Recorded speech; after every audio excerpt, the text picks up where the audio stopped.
Hello student, आज का topic है फॉर्मल चार्ज। फॉर्मल चार्ज एक बहुत ही छोटा टॉपिक है।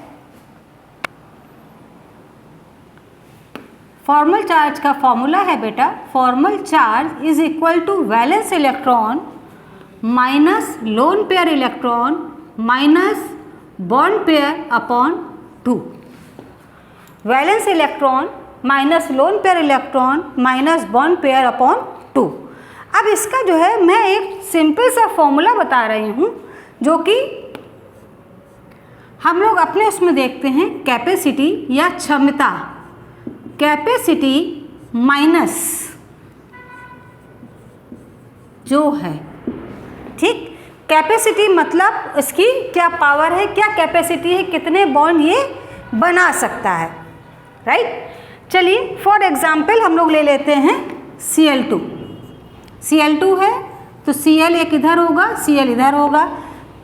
क्लोरीन के वैलेंस शेल में हमको पता है कि 7 इलेक्ट्रॉन होते हैं। एक इलेक्ट्रॉन के साथ यहाँ पर इसने बॉन्डिंग की होगी, इसमें भी 7 ही रहे होंगे, और जो बॉन्ड किया हो उस इलेक्ट्रॉन को हमें यहाँ से कट कर देना चाहिए। तो यहाँ पे हमको क्या पता चला, 1 2 3 4 5 6 7, 1 2 3 4 5 6 7, मतलब कैपेसिटी कितनी थी इसकी, 7 इलेक्ट्रॉन की थी, और इसके पास कितने इलेक्ट्रॉन थे, 7 ही थे। तो ये क्या हो गया, 0। इसकी फॉर्मल चार्ज कितनी आई, 0, राइट। इसी प्रकार से इसको कैलकुलेट करते हैं। अब थोड़ा सा आगे बढ़ते हैं, कंडीशंस देख लेते हैं फॉर्मल चार्ज की।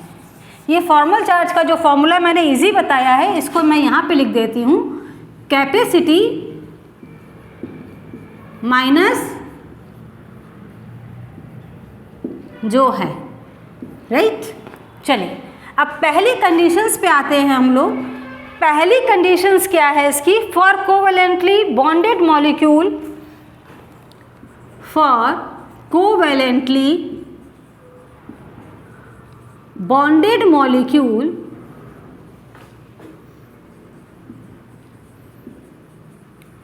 formal charge is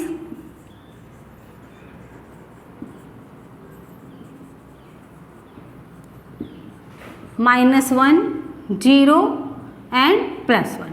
नॉर्मल इतना ही निकलता है, हमेशा तो नहीं लेकिन नॉर्मली यही निकलता है। Elements having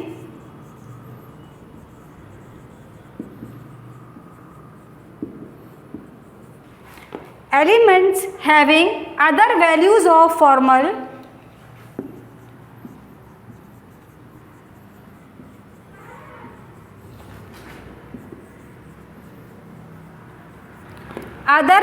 of formal charge are relatively stable, relatively unstable। ये दो कंडीशंस आ रही हैं। अब हम लोग एक दो एग्जाम्पल से इसको समझ लेते हैं कि कैसे सॉल्व करेंगे। एग्जाम्पल नंबर 1, Cn ले लिया, ठीक है। Cn लिया है तो C, इसके बीच में कितने बॉन्ड बनेंगे, 3। नाइट्रोजन में मैक्सिमम बॉन्ड कितने हो सकते हैं, 1 2 3। यहाँ पे 1 2 3 और 1 2 यहाँ पर है। रूल क्या है, जो इलेक्ट्रॉन शेयर किए हैं उनको बीच से काट दो। आपको पता है कार्बन के मैक्सिमम कितने हो सकते हैं, 4। अब हम पूछ रहे हैं formal charge on carbon, right. तो कार्बन में मैक्सिमम कितने हो सकते थे, 1 2 3 4 5 हैं, हो कितने सकते थे, 4। तो कैपेसिटी कितने की है, formal charge is equal to 4, और है कितने, 5 जो हैं, 1 2 3 4 5। तो फॉर्मल चार्ज कितना आ गया, -1। कार्बन पे फॉर्मल चार्ज कितना आया, -1। अब नाइट्रोजन पे निकाल लें formal charge on nitrogen, right. Capacity कितनी है, 5, और हैं कितने, 1 2 3 4 5। तो फॉर्मल चार्ज ऑन नाइट्रोजन कितना आया, 0। इस प्रकार से हम फॉर्मल चार्ज को कैलकुलेट कर सकते हैं। एक और एग्जाम्पल ले लेते हैं, कार्बन मोनोऑक्साइड CO। राइट। अब यहाँ पे हम देख रहे हैं अगर हम कार्बन मोनोऑक्साइड ले रहे हैं C ट्रिपल बॉन्ड O बनेगा, राइट है।